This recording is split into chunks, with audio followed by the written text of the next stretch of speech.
Segala puji syukur pada Allah Subhanahu wa taala karena pada hari ini saya bisa bersilaturahmi dengan Bapak Ibu semuanya yang ada di sini. Shalawat serta salam tercurah pada baginda Rasulullah Muhammad sallallahu alaihi wasallam. Semoga bisa selalu meneladani beliau sampai dengan akhir zaman, insyaallah ya. Bagaimana kabarnya Bapak-bapak dan Ibu-ibu?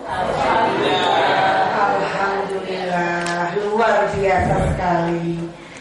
Tadi pembawa acara telah memperkenalkan saya, tetapi tak kenal maka tak sayang ya, sepertinya ya. Nanti kalau ketemu di jalan bisa nyapa kalau kenal. Kalau belum kenal kan jadi Riko. Benar nama saya itu bukan Martiana tadi ya Bu ya, Martina. Martina aja. Nanti kalau dirubah jadi Martiana harus jenang abang dulu nih kayaknya ya. Nama saya Martina. Ternyata seperti kata orang mengatakan bahwa nama adalah doa. Oke? Leres ya, kata orang nama adalah doa. Mama saya dulu mengambil nama Martina adalah dari bulan Maret. Sebenarnya pengennya seperti si Navratilova. Martina Navratilova ada ya? Kalau saya tahu Martina Navratilova di sini, tangan, kelihatan umurnya ya kenal ya. Nah, Martina Navratilova itu beliau juara Wimbledon tenis 9 kali berturut-turut. Karena orang Jawa pakai Navratilova sungkan, jadi pakai Martinanya karena lahir bulan Maret. Yang kedua adalah Silviarini. Silviarini itu dari kata Silvatris, yang artinya adalah cemara gunung. Cemara gunung itu gimana Pak kalau di gunung? Kena apa aja kira-kira? Kena angin, hujan, petir kadang-kadang ya. Harapan orang tua adalah bisa menjadi seseorang yang tegar. Surya berasal dari matahari. Matahari itu insya Allah banyak gunanya ya. Kalau jemur pakaian kering, tanaman bisa tumbuh karena matahari. Dan widatinya dari dokternya yang ngomong operasi. Zaman dulu saya sudah dioperasi dulu lahirnya. Nah, waktu terus berjalan dan ternyata doa dari nama itu pun mulai bergulir. Di mana pada saat saya waktu itu kelas 3 SMP, waktu itu mama saya ternyata harus meninggalkan saya untuk selama-lamanya karena terkena kanker ovarium stadium 4. Waktu itu saya seorang anak SMP yang mau UN. Saya merasa dunia ini seakan sudah hilang karena dia adalah motivator terbesar dalam hidup saya. Saya bisa juara kelas karena saya ingin membanggakan ibu saya. Saya bisa menjadi ranking setiap kali mulai SD sampai SMP karena saya ingin mama saya bangga melihat saya menjadi seorang juara kelas. Setelah mama saya meninggalkan saya untuk selama-lamanya, masuklah saya ke SMA. Seorang yang biasanya juara kelas itu ternyata harus ranking ke-23 dari 24 siswa. Tidak ada semangat dalam hidup karena seorang motivator terbesar dalam hidup saya sudah pergi meninggalkan saya. Dia adalah orang yang luar biasa untuk saya waktu itu. Dia yang membuat saya semangat untuk belajar, untuk berjuang, untuk memberikan yang terbaik dalam hidup. Waktu terus berganti dan saya melihat seorang figur yang lain di sisi saya. Figur ayah saya. Setiap pagi setelah kepergian ibu saya, beliau membangunkan saya dengan sabar, meminta saya untuk sholat subuh, memasakkan saya sarapan pagi ala seorang bapak-bapak, meminta saya belajar, memberi saya semangat.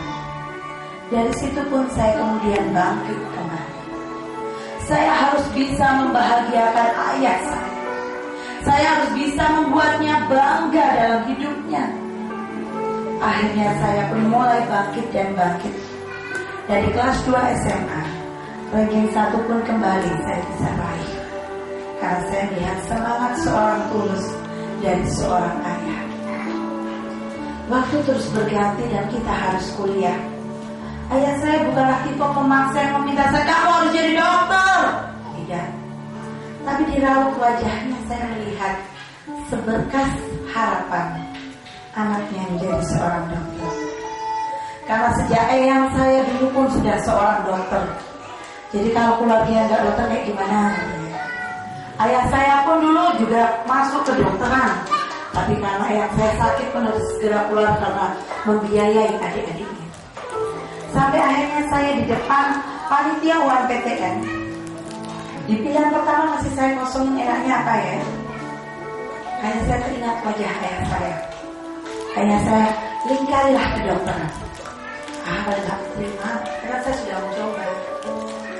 Di hari pengumuman pun tiba. Saya buka koran, saya buka lagi. Di IPA tidak ada nama saya, di PS tidak ada nama saya. Nah, saya nggak terima UMPTN ya. Dan saya doang banget waktu itu. Dan saya teringat sesuatu. Ternyata kan saya IPC bukan IPA atau IPS. Saya bukalah lembaran IPC. Dan disitulah saya melihat nama saya, Martina Silviani Suryawidarti, diterima di Fakultas Kedokteran Universitas Brawijaya. Senyum tersembunyi di wajah ayah saya. Senyum yang tidak akan mungkin saya lupakan sampai hari ini. Kebanggaan seorang ayah kepada anaknya, rasa syukur seorang hamba kepada Tuhannya, semua saya lihat pada hari itu. Dan saya bahagia sekali. Jikalau boleh memilih, jangan sampai hari itu berganti dengan hari yang lain. Waktu pun terus berlalu dan saya kuliah di kedokteran. Semester demi semester berlalu sampailah saya di semester 5. Saat itu tiba-tiba di 5 hari setelah bulan Syawal, saya mendengar teriakan di kamar mandi, dan saya berlari menuju kamar mandi itu dan saya bertanya, Papa, kenapa? Tidak ada suara sedikit pun di kamar mandi itu. Saya ketok-ketok, tidak ada suara sedikit pun di kamar mandi itu. Dan kemudian tiba-tiba Papa saya keluar dengan tinggal-tinggal, Fit, tolong, Papa lemas, ini serangan jantung, nak. Saya berlari ke tetangga saya minta bantuan, akhirnya membawa Papa saya ke rumah sakit. Tapi takdir berkata lain. Ternyata hari itu adalah hari terakhir saya bersama ayah saya. Saya pun harus berpisah dengan ayah saya, satu-satunya ayah saya. Dan saya seorang anak tunggal. Dari situlah saya, ya Allah, kenapa kau ambil ayah saya ya Allah? Hanya satu saya punya ya Allah. Dan di mana saya tidak punya saudara siapapun di sini ya Allah. Saya tidak punya siapa-siapa ya Allah. Akhirnya saya mempunyai tekad. Pada saat saya memiliki anak nanti, saya memiliki putra-putri nanti, saya ingin bahwa saya bisa mendampingi mereka di setiap tahap kehidupannya. Saya bisa mendampingi mereka pada saat dia pagi bangun dan pulang selalu bisa melihat saya. Karena saya tidak pernah tahu kapankah Allah akan mengambil waktu saya, kapankah Allah akan memisahkan saya dengan anak-anak saya. Dan saya berharap saat anak-anak saya sudah saya tinggalkan, dia bisa mendoakan saya sebagai orang tuanya.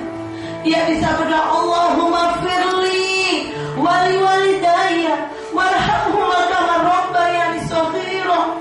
Dia bisa memandikan jenazah saya yang dulu saya masih tidak bisa melakukan. Dia bisa mempunyai kenangan-kenangan indah bersama saya sebagai orang tua. Oleh karena itulah, pada saat saya nanti sudah mempunyai anak, dan saya berjanji akan melakukan yang terbaik yang bisa saya lakukan. Dalam kehidupan ini akhirnya saya pun harus memilih melakukan sesuatu sesuai passion hidup saya. Kemudian kami mendirikan rumah cerdas. Sekolah ini mulai dari baby school, baby house, playgroup TK. Dan disinilah saya mulai berkiprah bagaimana memberikan yang terbaik, terutama awalnya adalah untuk anak-anak saya, dan akhirnya banyak yang bermitra akhirnya dengan kami. Dan akhirnya rumah cerdas ini ada di berbagai kota di Indonesia, seperti di Palembang, di Bandung, di Jakarta, di Solo, di Cibubur, di Depok. Dan semoga ini adalah bagian kecil karya saya. untuk kedua orang tua saya. Semoga ada ilmu yang bermanfaat yang mengalir kepada keduanya saat murid-murid saya di seluruh Indonesia berbicara Bismillah. Semoga ada sedikit karya yang bisa saya kirimkan untuk kedua orang tua saya dengan pendirian sekolah rumah cerdas ini. Oleh karena itu sekarang kami berusaha rumah cerdas memberikan seminar-seminar parenting kepada siapapun yang kami bisa raih saat ini. Kami berusaha memberikan yang terbaik sebisa kami, agar orang tua kita ini menjadi orang tua yang tangguh. Pada saat Allah memanggil, kita sudah bisa tersenyum, ya Allah, hamba sudah siap, ya Allah, Engkau panggil. Anak hamba insya Allah sudah di belakang hamba menjadi generasi yang kuat, ya Rabb. Dan semoga tidak ada penyesalan saat Allah memanggil. Dan itulah doa kita semua, bisa husnul khotimah, bisa meninggalkan 3 hal yang akan kita bawa terus walaupun jasad ini telah kaku: ilmu yang bermanfaat, amal jariah, dan anak yang soleh yang bisa mendoakan kedua orang tuanya. Qurrata Ayun sebagai suatu lembaga yang mendidik anak-anak ini menjadi soleh. Tapi madrasatul ula seorang anak adalah pada ibunya. Yang akan dimintai pertanggungjawaban utama pertama adalah ibunya. Sudah solehkah kita sebagai ibu sehingga kita berharap anak-anak kita menjadi anak yang soleh? Sudah solehkah kita sebagai ayah, seorang kepala sekolah dalam setiap keluarga, sehingga mengharapkan anak-anak kita menjadi soleh? Semoga di forum ini kita nanti sama-sama belajar, sama-sama saling berbagi ilmu. Insya Allah saya mohon izin berada di depan bukan berarti saya lebih pintar. Di depan ini karena saya baca duluan dan kita berbagi. Dan harapannya nanti bapak-bapak ibu-ibu sepulang dari sini temuilah 3 orang dan bagikanlah ilmunya, ada terima hari ini ya. Insya Allah ilmu itu akan bermanfaat. Kita akan lihat kenapa hari ini kita bahas pornografi. Ada yang tahu mengenai pornografi itu apa? Apa ya pornografi ya? Oke, udah sebelumnya mohon izin ya supaya semuanya fokus. Silakan semua angkat tangan kanannya diangkat. Oke, yang punya tangan kanan semua diangkat, diletakkan di bahu kanan temannya. Oke, sambil kemudian kita bilang Pak, Bu, HP-nya di silent ya. Kalau nanti bunyi HP-nya disumbangkan ke panti asuhan. Oke, tangan kirinya sekarang diangkat ke sampingnya. Oke deh. Setuju. Kalau sodako nanti dilipat gandakan kok. Oke, diberi waktu untuk men-silent HP-nya. Karena pada saat kita mendengarkan informasi, kemudian kita bermain HP, sebenarnya neuron otak kita itu terpotong-potong. Dan itulah yang membuat kita pikun. Karena kita mau gitu, apa tuh yo istilah yo. Aduh, istilah yo apa yo. Nah, itu karena kita suka bekerja multitasking. Dengerin seminar sambil HP-an, WA gitu ya. Itu memotong neuron otak kita sehingga kita tidak terbiasa fokus. Padahal orang Islam tuh harus latihannya memanah. Memanah itu latihan fokus. Karena pada saat kita sudah berlatih fokus, itu berimplikasi pada sholat kita akan menjadi khusyuk. Tapi seminar HP-an itu pas Allahu Akbar, kok mau gerbangnya dikunci apa kurang ya? Kompor sepatnya betul. Aduh, saya kurang bayar di rawulan. Nah, itu karena sering bekerja banyak hal. Oke, mohon izin ya, mohon kesediaannya kita silent HP-nya dulu sementara. Baik, Bapak-bapak Ibu-ibu, berkaitan dengan pornografi, kenapa sih kita penting belajar pornografi? Itu kan bahaya lagi ya, tabu ya. Suatu saat ada seorang anak bertanya begini kepada mamahnya. Ibu siapa Bu namanya? Bu Isti. Mama Isti, seks itu apa, Ma?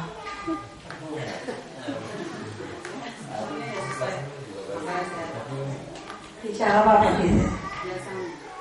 Saya biasanya saya jawab. Gak pernah ditanya gitu ya? Oh.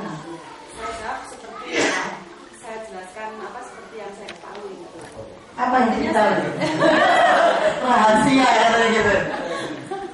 Ini ada seorang keluarga namanya Ira, anaknya tanya Mama, seks itu apa? Mana langsung nyenggol bapaknya? Pak, jawaban lah. Itu ya biasanya Pak ya. Bapaknya pura-pura baca koran, gak lihat. Tanya lagi Ira, Mama, seks itu apa?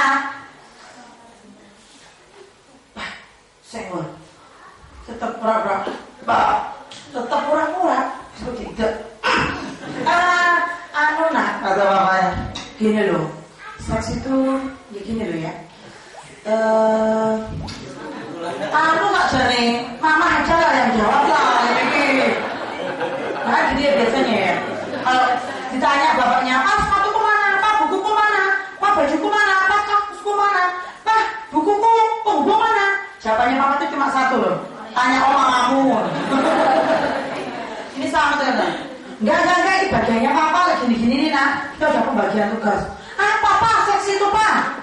Tambah keringet dingin Bapak, jengkol-jengkol ya. Tuh, tak ada kalau gini. Gini loh nak. Gini loh. Papa dulu sama Mama kan kuliah toh. Kuliah kan ketemu ya. Ketemu, habis ketemu tuh kan seneng kan. Habis seneng tuh ya kita kenalan toh. Nah, habis kenalan toh kita nikah. Nah, habis nikah kita tuh kan terus gitulah sayang-sayangan gitu ya. Terus ya jadilah kamu ya gitu lah. Anaknya pukul-pukul.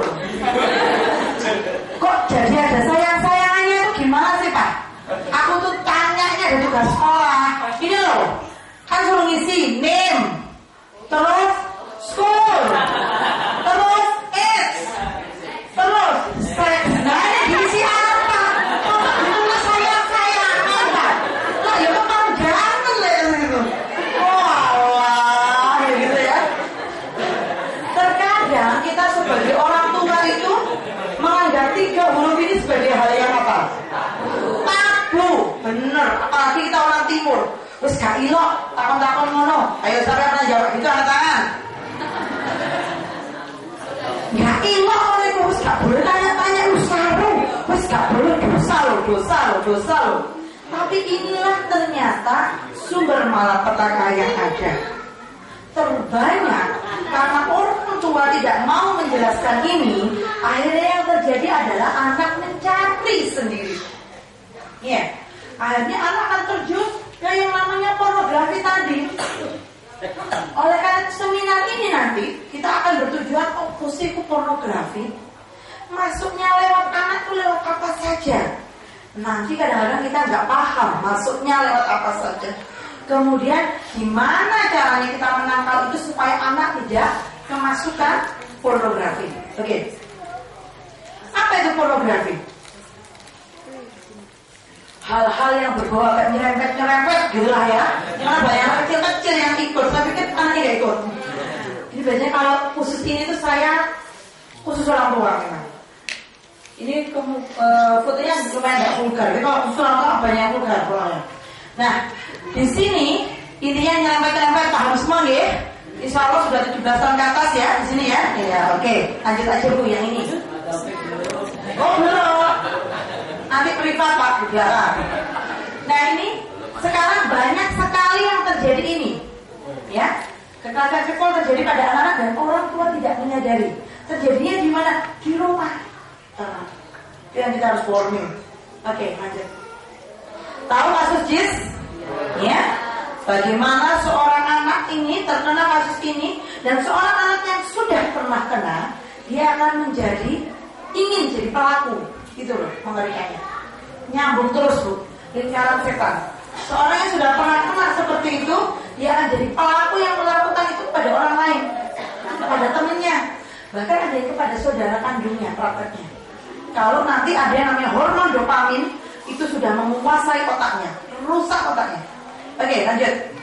Seperti ini. SMP kita. Kebetulan kemarin saya itu syuting di Taman Buktur. Kayak ya syuting ya. Yang buat sedikit video klip untuk rumah cerdas dan seminar. Karena semuanya armada saya supirnya laki-laki, Jumatan lah. Daripada saya kesuwen nunggu, saya naik ABG pulang ke rumah. Di depan saya anak laki-laki, yang bahas sholat Jumat, omongannya ya Islami.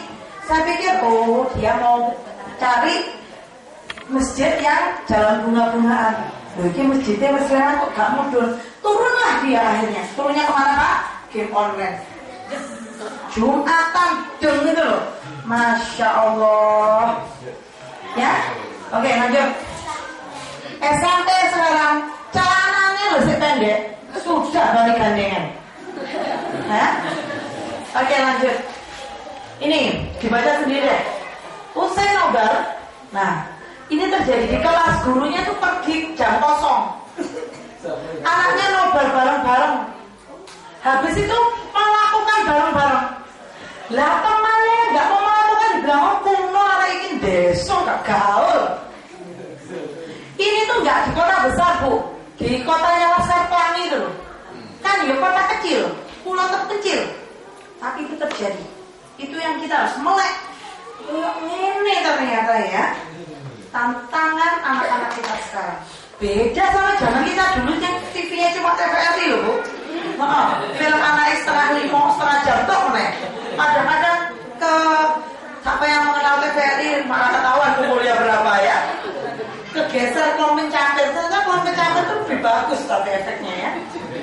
Oke lanjut. Nah melalui apa saja pornografi ini masuk ke anak-anak kita. Nah ini yang kadang-kadang kita nggak sadar. Kita lihat. Pertama kali masuknya pornografi bisa melalui TV. Anda lihat anak-anak di Malang saja, SMA, SMP, ada yang roknya di atas dengkul? Ada. Kalau zaman dulu, saya ada filmnya kayak gini. Berubah. Ingat? Sailor Moon. Ya. Sailor Moon. Pornografi itu seperti itu Bu. Pertama kali lihat Sailor Moon gimana? Dulu malu ya, malu ya, izin. Kedua gini, malu ya. Ketiga gini, malu ya. Keempat, pakai roknya. Jadi memasukkannya pelan-pelan melalui TV anak-anak kita. Itu yang kita tidak sadari. Kemudian yang kedua, masuknya melalui DVD. Banyak anak-anak itu lihat film porno di mana? Di rumahnya sendiri, di DVD orang tuanya sendiri. Bahkan ada orang tua yang hobi nonton film porno, nontonnya dari DVD-nya orang tua. Kalau enggak dia beli di jalan itu cuma 8.000. DVD-nya nontonnya di mana? Di rumah sendiri, di kamar orang tuanya sendiri. Hati-hati Bu yang punya DVD. Anak-anak itu lewat rumah kita. Kenapa? Rumah sepi, mama kerja, papa kerja, aku di kamar tak kunci, pembantu nggak tahu. Jadi kalau punya TV itu jangan ditaruh di setiap kamar. Oh, aku kan kaya. Anakku kamarnya 3, satu TV-nya. Bahaya Bu, racun itu. Taruh TV itu di ruang keluarga. Nek perlu kecil ya pakai elup. Nah itu loh. Itu cerdas baru namanya. Ya. Terus nontonnya itu kasih kursinya jangan sofa yang empuk, yang banyak pakunya kayak Pak Roma tadi. Ya, banyak jadi nggak betah lama-lama. Tapi kalau kita fasilitasi, ya sudah, kitalah yang memasukkan virus itu sebenarnya ke anak-anak kita sendiri. Hidup itu tapi pilihan. Ya, lanjut. HP dan PlayStation. Ya, kalau belikan HP anak itu, HP yang 150.000 itu aja loh. Yang biasanya telepon SMS. Jangan belikan anak HP mahal-mahal. Atau HP yang gede yang bisa gimbalan itu ya. Kalau ada kuku pendekat, ngomong jalan bisa dibalangkan, nah itu aman, itu lebih aman untuk anak-anak. Anak-anak ini megang yang fiturnya banyak itu loh untuk apa sebenarnya? Ya? Kalau kita HP ini jadul, anak kita kok Android terbaru. Enggak lah sebenarnya. Kita harus cerdas. Zaman gini nggak punya HP, jangan kenakan iklan. Alhamdulillah nggak punya HP, harusnya gitu malah. Karena sebenarnya misionaris itu mempunyai misi begini. Biarkanlah orang-orang hubungan, tetap KTP-nya Islam, tetap casing-nya Islam, tapi otaknya sudah lemah. Kenapa? Karena ini. Kita biarin aja tetap pakai kopiah, tetap pakai kudung, tapi otak kita menjadi lemah, tidak bisa berpikir maju ke depan. Padahal Rasulullah sudah berpesan, janganlah kau tinggalkan generasi di belakangmu menjadi generasi yang lemah. Kita tuh enggak tentang kamu murtado, enggak. Sebenarnya kamu Islam, tetap mau sholat, tetapi otakmu sudah tidak bisa berpikir. Dan saya kemarin menemukan 2 teman saya, anaknya sudah kecanduan levelnya tinggi, Bu. Nanti kita lihat bareng-bareng. Kalau udah kecanduan levelnya tinggi itu anak seperti binatang. Selanjutnya, buku cerita. Yang punya anaknya SD semua, SD pasti sudah bisa baca semua. Komiknya coba dilihat, komik-komik manga itu berbahaya. Ya, gambarnya komik, mulutnya ketemu, bajunya minim. Coba Anda lihat komiknya anak Anda.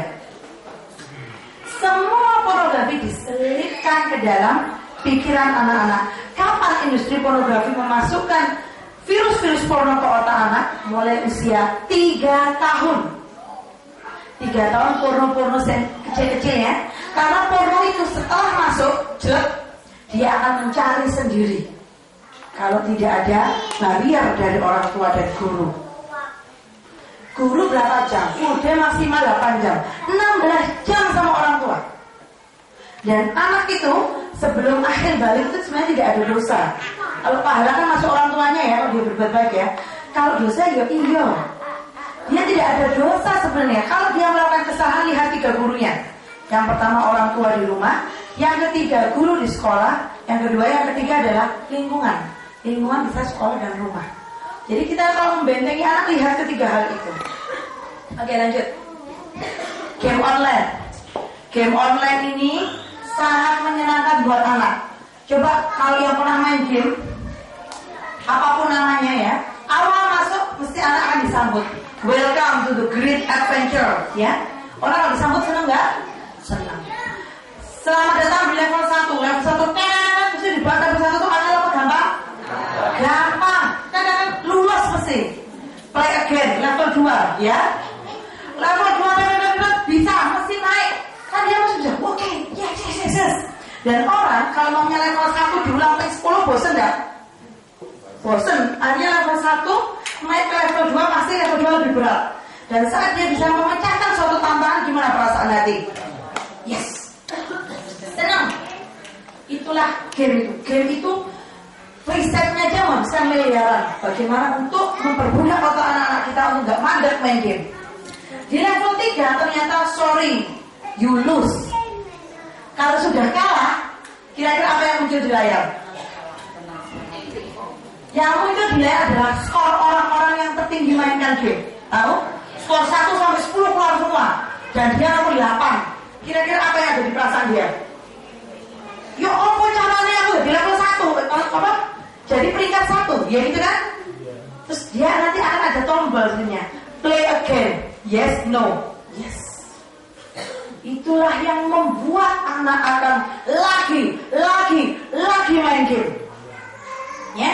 Lah kalau sama ibunya, anak membuat kreativitas, gambar. Aduh, coba tembok. Cek larang kete. Wes kali. Baru anu kita. Aduh, kotor kabeh. Nah. Habis itu bantu piring. Aduh, kok pecah. Nah. Gimana kira-kira? Kalau ke game apa yang dia dapatkan? Pujian, penghargaan, kepuasan, bisa lewat tiap level, dapat skor tertinggi. Semua anak itu haus kekuasaan, Bu. Anak itu haus kekuasaan. Jadi kalau dia bisa naik peringkat dari 9 ke 8 ke 7 ke 6 ke 5, ada rasa puas, ada rasa kebanggaan, ada rasa diterima. Kira-kira didapat nggak dari kita orang tuanya? Akhirnya terjadi, yo enak main game. Dan kadang-kadang ada lagi orang tua yang kreatif ini. Terus saya nanti mau metu-metukan juga ada omah main game. Jadi ya sudah api bagian pertama, keduanya pasti perlu direvisi ya. Nanti kalau Anda sudah lihat bagaimana efeknya ke otak anak, Anda akan ya Allah, Ini cara Yahudi memasuki otak-otak anak-anak orang Islam supaya mereka lemah. Caranya kan menyenangkan. Awalnya game itu hanya sebagai pelarian anak takut kesepian di rumah, ya. Karena wegah mendengarkan ibunya tuh bapaknya cerewet harus main game aja. Terus kalau ketioma, ya, gak ganggu adik, main game lah dia. Tetapi sebenarnya inilah yang mulai membunuh otak anak kita. Oke, lanjut. Kenal? Oh, kenal ya semua. Nah, ini dibaca ya Bu, ngeri. Di sini buka tuh Androidnya, ketik titik itu tuh ada semua adegan tadi dengan sesama, dengan lawan, dengan binatang, dengan benda lengkap, mau 2 dimensi, 3 dimensi, 4 dimensi ya. Dengan orang asli, dengan kartun ada semua. Padahal di Android cuma ngetik itu Naruto, keluar semua Bu. Gambarnya, fotonya tuh loh, keluar semua. Oke, lanjut. Jadi hati-hati anak pegang Android kita. Jauh semua game. Kita harus jadi orang tua cerdas untuk menjadikan anak-anak kita punya kegiatan setiap hari memang.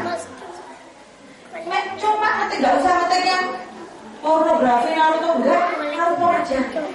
Keluarnya kayak gitu foto-fotonya. Likes. Oke. Tahu GTA? Oh, tahu semua, pinter. Ada salah satu model GTA, ada seseorang yang di penjara ceritanya GTA itu. Ya, no cloud, berusaha keluar dari pintu penjara, berusaha kabur, lewat 10 level pintunya di GTA itu. Kemudian kalau sudah dapat, dia dapat PSK Woman, jackpotnya, and doing that, tahu ya, ML, gitu ya. Itu jackpotnya permainan ini. Dan itu Anda ketik di Android Anda, GTA free semua. Ampuh ya, free loh Bu. Ada berapa ribu versi ini, berversi-versi, dan semuanya free. Gak usah bayar downloadnya. Kalau ada sambungan internetnya. Oke, lanjut. Oke, lanjut. Nah, apa efek gadget yang masuk ke anak-anak? Ada yang pengen tahu apa efek gadget? Silahkan angkat tangan. Yang angkat tangan baru 3.000 orang. Yang pengen banget tahu efeknya gadget silakan angkat tangan. Oh, kalau gadget soalnya ya, HP Pak, HP. Oh, HP, ya. Kurang soalnya ya, karena 1 jam. Jadi gadget itu adalah alat elektronik yang setiap bulan ada barunya fiturnya, akan baru terus. Itu namanya gadget. Ya, yang sering jadi gadget adalah DVD, PlayStation, HP.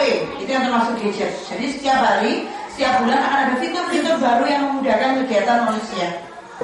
Nah, sekarang kita lihat bagaimana efek gadget ini, efek HP ini, efek PlayStation ini, efek game online ini kepada otak anak-anak kita.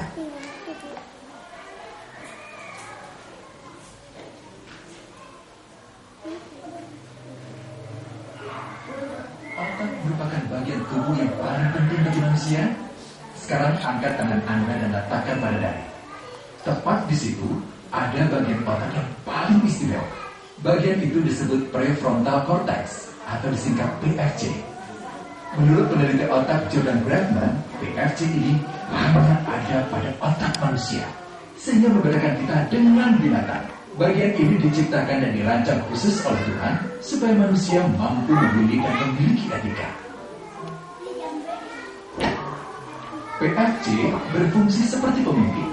Ia bertanggung jawab untuk berkonsentrasi, memahami benar dan salah, mengendalikan diri, menunda kepuasan, berpikir kritis, dan merencanakan masa depan. PFC adalah pusat pertimbangan dan pengambilan keputusan. PFC inilah yang membentuk kepribadian dan perilaku sosial. Sayangnya, PFC adalah bagian otak yang paling mudah mengalami kerusakan. Jika PFC rusak, maka kepribadian orang bisa berubah. Rusaknya PFC bisa disebabkan oleh benturan fisik, bisa juga oleh zat kimia seperti narkotika, psikotropika, dan zat adiktif atau nafsa.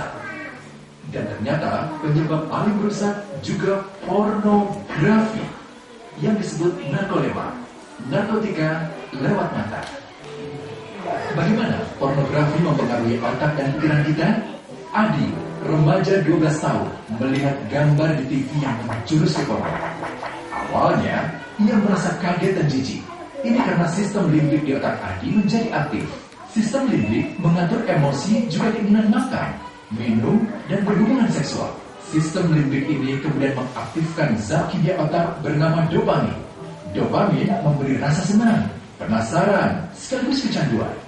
Zat ini juga aktif jika orang mengkonsumsi nafsa. Oleh karena itu, sifat candu pornografi sama dengan sifat candu nafsa. Otak akan mengingat apa yang membuat Adi senang dan bagaimana ia memperolehnya. Jika Adi mendapatkan pembinaan akhlak, etika yang baik, dan patuh pada norma sosial, dorongan melihat pornografi, meskipun menyenangkan, akan ia abaikan. Namun karena hal itu tidak ada pada diri Adi, ketika ia sedang merasa bosan dan ingin mencari kesenangan, otak akan mendorongnya agar melihat pornografi lagi. Namun lama-lama, Adi bosan melihat jenis gambar yang sama dan butuh yang lebih porno untuk memicu rasa senang. Sekarang, dengan internet, pornografi menjadi jauh lebih mudah didapat. Pertama, Adi membuka internet dan tidak sengaja melihat gambar yang menjurus ke porno. Berikutnya, ia sengaja membuka lagi untuk melihat yang lebih porno. Awalnya melihat yang sedikit terbuka, lama-lama semuanya terbuka. Awalnya melihat 1 menit, lama-lama 1 jam. Adi mengalami kecanduan pornografi. Bagaimana kerusakan PFC akibat kecanduan pornografi? Secara alamiah, dopamin dialirkan dari sistem limbik ke PFC. Orang yang kecanduan pornografi akan mengalirkan dopamin secara berlebihan sehingga membanjiri PFC. PFC menjadi tidak aktif karena terendam dopamin. Semakin sering PFC tidak aktif, ia akan semakin mengerut dan fungsinya terganggu. Sistem limbik justru akan berkembang semakin besar karena terus mengaktifkan dopamin, sehingga Adi cenderung untuk terus mencari kesenangan tanpa takut atas akibatnya. Jika tidak ditangani segera, Adi berpeluang besar menjadi pelanggan pornografi seumur hidup dan mengalami kerusakan otak di bagian PFC. Awalnya, ia akan kehilangan konsentrasi, penurunan kemampuan menimbang benar dan salah, serta berkurangnya kemampuan mengambil keputusan. Lama-lama, besar kemungkinan ia akan melakukan masturbasi, oral seks, hubungan seksual suka sama suka, dan mudah berganti-ganti pasangan seksual. Pernikahan dianggap tidak penting. Pasangan dianggap hanya sebagai objek seksual semata, cenderung merendahkan derajat dan kehormatan lawan jenis. Selera hubungan seksualnya pun tidak sehat dan seenaknya, kasar, sampai tega memperkosa. Manusia jadi tidak ada bedanya dengan binatang. Inilah dampak yang terjadi akibat kerusakan PFC. Ahli bedah otak Donald Hilton Jr. mengatakan, jika difoto menggunakan alat magnetic resonance imaging, otak yang rusak akibat pornografi memperlihatkan hasil yang sama dengan otak yang rusak karena kecelakaan. Ia juga mengatakan, berbeda dengan dampak nafsa yang merusak otak di 3 bagian, pecandu pornografi yang sudah melakukan hubungan seks dengan anak-anak mengalami kerusakan otak di 5 bagian. Terbukti, pornografi pada anak lebih bersifat merusak karena PFC belum matang dengan sempurna. Tapi untungnya, otak anak yang belum sempurna ini masih mudah dibentuk. Pengaruh pornografi bisa lebih mudah dihilangkan asal ada usaha untuk memulihkan dengan sabar, terutama oleh ayah ibu, keluarga, dan orang terdekat. Pelajari bagaimana mencegah dan menangani anak yang terkena pornografi. Mari lindungi generasi kita dari bencana pornografi dan kejahatan seksual. Oke, coba semua diangkat tangannya. Oke, diletakkan di dahi kanan. Nah, ini yang namanya tadi prefrontal cortex. Otak ini adalah otak direktur, ya, yang di kanan ini. Otak inilah yang membedakan seorang manusia dengan binatang. Saat tadi anak mengalami kesenangan saat melihat pornografi yang levelnya pertama malu-malu, masih dilihat dengan jari-jari tangan, kemudian lama-lama tidak dengan jari-jari tangan, bahkan mencari Anak akan yang mengalami kesenangan tadi, sama kayak main game, ya, mengalami kesenangan, keluar zat yang bernama dopamin. Dan dopamin ini kalau keluar terus karena dia senang, dia akan menenggelamkan yang tadi, prefrontal cortex. Padahal prefrontal cortex inilah otak direkturnya manusia. Seorang anak bisa belajar akhlak kalau prefrontal cortexnya baik. Seorang anak bisa dituturi, kalau orang Jawa bilang ya, karena PFC-nya baik. Seorang anak punya tanggung jawab, bisa diajak bicara, bisa disuruh belajar kalau prefrontal cortex-nya baik. Tetapi kalau ini sudah terendam dopamin, Anda mau teriak kayak apa saja ke anak Anda, dia tidak gubris. Kalau orang Jawa bilang ngewes saya, ya, jalan terus ya, tidak dengarkan. Hormon itu sangat penting untuk anak merendam yang terjadi seperti itu. Bagaimana kita tahu anak kita kalau kecanduan pornografi? Nggak bisa dipenging, nggak bisa dilarang kalau megang HP mau ke game online sudah nggak bisa dilarang. Karena hormonnya ada 4 selain dopamin ya. Dopamin tadi menimbulkan efek senang. Ada namanya neuropinefrin. Neuropinefrin itu gimana? Dia merasakan rasa nyaman di situ. Jadi dia pengen lagi. Nanti ada serotonin. Kayak orang rokok, Pak, kalau nggak rokok gimana? Pusing. Itu yang keluar nanti serotonin. Jadi kalau nggak rokok gimana gitu loh. Sama, karena udah kecanduan pornografi. Kalau nggak lihat sehari aja gimana gitu. Ya. Terus yang berikutnya adalah hormon oksitosin yang bekerja juga. Oksitosin itu kalau ibu melahirkan, oksitosinnya banjir. Apa yang terjadi kalau banjir? Kangen terus ya sama anaknya ya, pengen nyayang. Kalau bayi baru lahir itu. Kalau yang oksitosin bekerja pada anak yang kena pornografi, dia pengennya ada bonding, ikatan batin dengan pornografi. Dan itu sangat sulit Bu kalau sudah mau dipisahkan. Jadi kalau seorang anak terlibat pornografi itu penanganannya itu sama kayak anak kena narkoba. Bahkan yang di pornografi ini yang rusak adalah 5 bagian otak. Kalau narkoba cuma 3. Dan kerusakan otaknya seperti orang kecelakaan. Jadi dilihat apa yang dilihat, dimainkan, dibaca, TV-nya, itu benar-benar harus kita lihat. Karena itu akan membekas seumur hidupnya. Dan anak, kenapa kok dimasukkan oleh orang-orang industri hiburan itu mulai usia 3 tahun? Kalau 3 tahun terpapar mulai Sailor Moon, roknya mini-mini, Shizuka, Naruto, roknya temennya Naruto siapa namanya? Sakura ya? Sakura itu roknya juga mini. Pertamanya terpaparnya seperti itu. Lama-lama tambah pakai baju renang, lama-lama nggak pakai baju, gitu. Itu efek dopamin itu. Dia mencari lagi, dan mencarinya itu sendiri, secara mandiri. Kalau dia sudah terpapar yang kecil-kecil. Oke ya, lanjut. Bagaimana melindungi anak agar terhindar dari bahaya pornografi? Yang terutama adalah peran orang tua. Ya, ingat tadi prefrontal cortex-nya kalau masih anak-anak masih bisa ditangani kalau orang tuanya bersatu.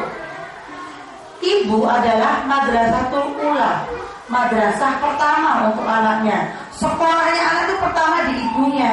Siapa kepala sekolahnya? Bapaknya. Sekolah ini tidak akan berjalan baik kalau kepala sekolahnya tidak baik. Jadi tugas mendidik anak itu bukan hanya di ibunya. Di Al-Quran ada berapa percakapan ayah dengan anak? 17. Banyak ayah sama anak daripada ibu dengan anaknya. Ya. Dan tugas ayah itu bukan hanya mencari nafkah dan memberi izin nikah ke anaknya. Tugas ayahlah yang mendidik ini. Berarti kapal mau dibawa kemana kapalnya? Itu ayahnya. Ayahnya memberikan tugas ke ibunya untuk melaksanakan juklis hariannya. Tapi landasan utama pendidikan anak adalah di ayah. Mau dibawa kemana keluarga ini? Pada saat kita ingin mendekatkan anak-anak kita dengan agama daripada dengan pornografi, sudahkah setiap subuh anak ini dibangunkan dan dibawa ke masjid? Ayo nak kita berjalan-jalan ke masjid sehingga hati anak ini terikat dengan masjid. Ingat tidak waktu Nabi Yusuf digoda oleh Zulaikha.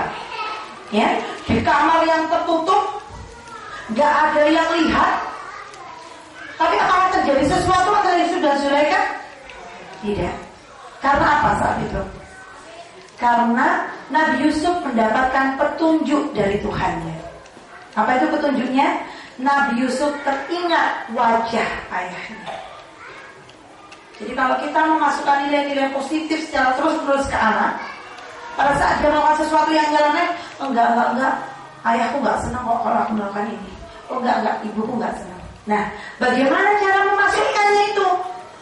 TV kita sekarang 24 jam bisa. Nah, kita ngomong sama dia yang bermutu, berapa menit sehari? Kadang-kadang yang lebih banyak sirene yang berbunyi daripada kita ngomong yang bermutu.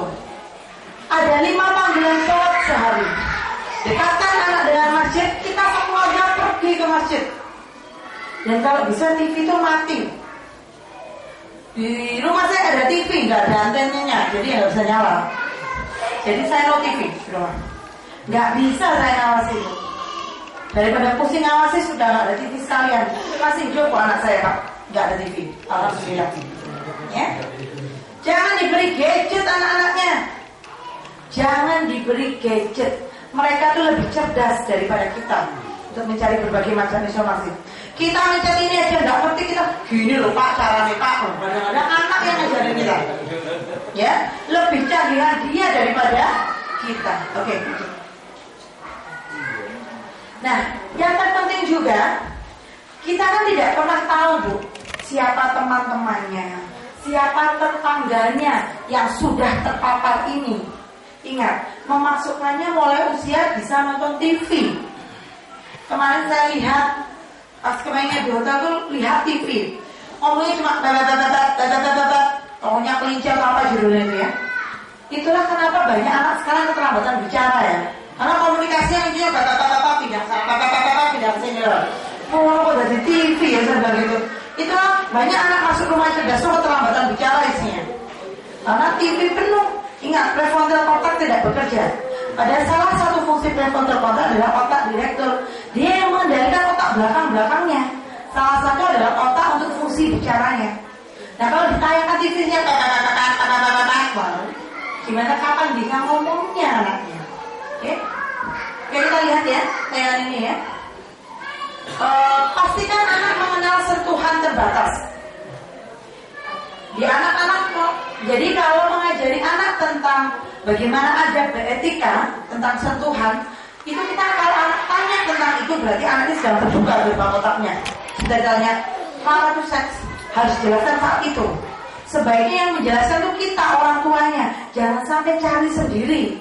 Kalau cari sendiri itu bisa kebablasan karena tidak ada filter. Apalagi kita buka Android, pencet keluar semua. Gak peduli anak kita masih TK, masih SD kelas 2, SD kelas 3, gak peduli internet. Semua ditayangkan, begitu lengkapnya. Kenalkan anak kesentuhan terbatas. Nah, kalau ada yang menyentuh kamu dari dengkul ke bawah atau dari leher ke atas sentuhan tangan, yang menyentuh itu bapak, ibu, guru, masih tidak apa-apa, aman.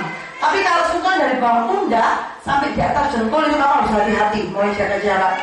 Kalau yang kamu disentuh adalah yang tertutup baju renang, ya, tertutup pakaian renang, terutama wanita, apa yang segera kamu lakukan?